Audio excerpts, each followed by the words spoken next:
So ECO is a project for the junior high school pupils. They are between 11 and 15 years old. They are born with internet, computer, mobile phone, so they are the digital native generation.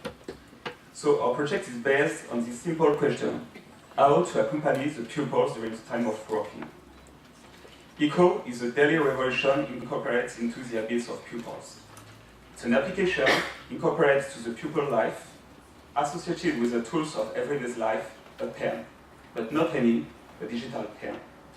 Just imagine having an intelligent diary which advises pupils on how to organize their homework.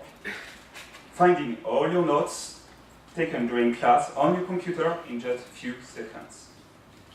Possessing a tool which permits to pupils to help each other, allowing them to progress together. Or accessing numerous medias, pictures, video, definition in just one click on the digital notes. All of this is possible thanks to ECO. This is a digital pen. So it looks like a normal pen, but it makes much more.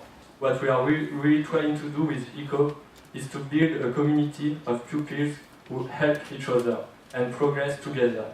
So another interesting functionality that ECO is going to provide to the pupils is the numeric diary. So at first, the pupils is going to write his homework as he used to do. Then, back at home, he will just launch the application, and we will find all his homework inside of the application, organized day by day.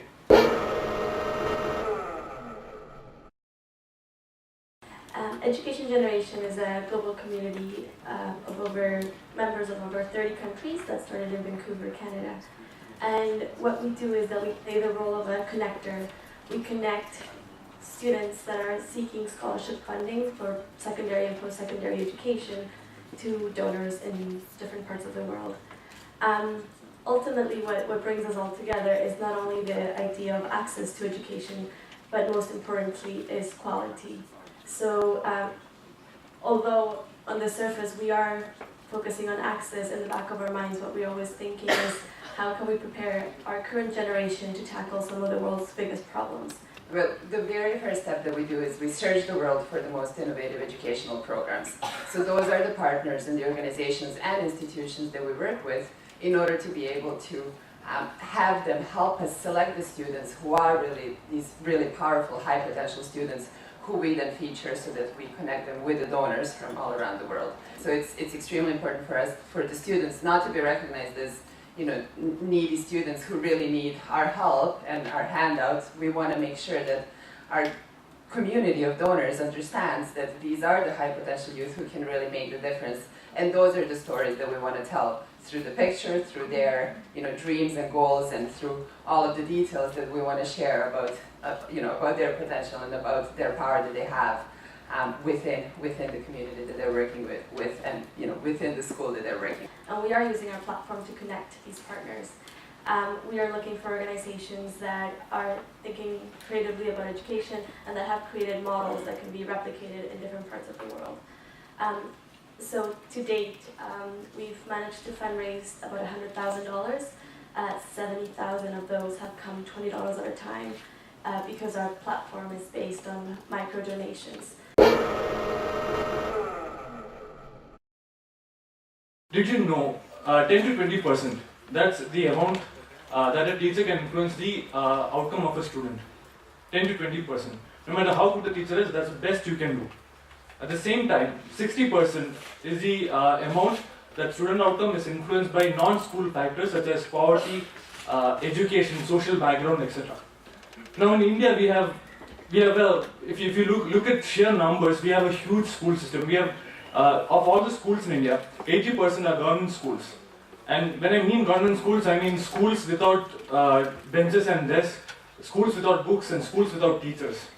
Even if they have teachers who come, sign in and then leave. That's the sort of education system that we have. So here is how it is now. Of all the people who register on our website, only 10% of them make it as mad volunteers. Right? So what was the solution? So how do you get so many people? So what we did was we basically went out there and started viral campaign after another. We basically talked to people. We had viral campaigns on the internet. We did a viral campaign on Facebook which made our registration jump up by 75%. That was the first step. So this is what matters today. We teach 3,500 children go through Maths Cambridge program. We have five projects. One is basically English project, language building one using Cambridge syllabus. Placements project, which is a career awareness. That's children in Hyderabad talking to a chef. So we basically should take them to workplaces and expose them to professions so that they have something to aspire to. Expanding horizons by life skills project, which is basically we build confidence and creativity using camps. Infrastructure project, that's one of the classrooms we painted and provided benches and desks to again in Hyderabad, I suppose. And then we have a library project running whereby we try to come up with active libraries and basically create a love for learning.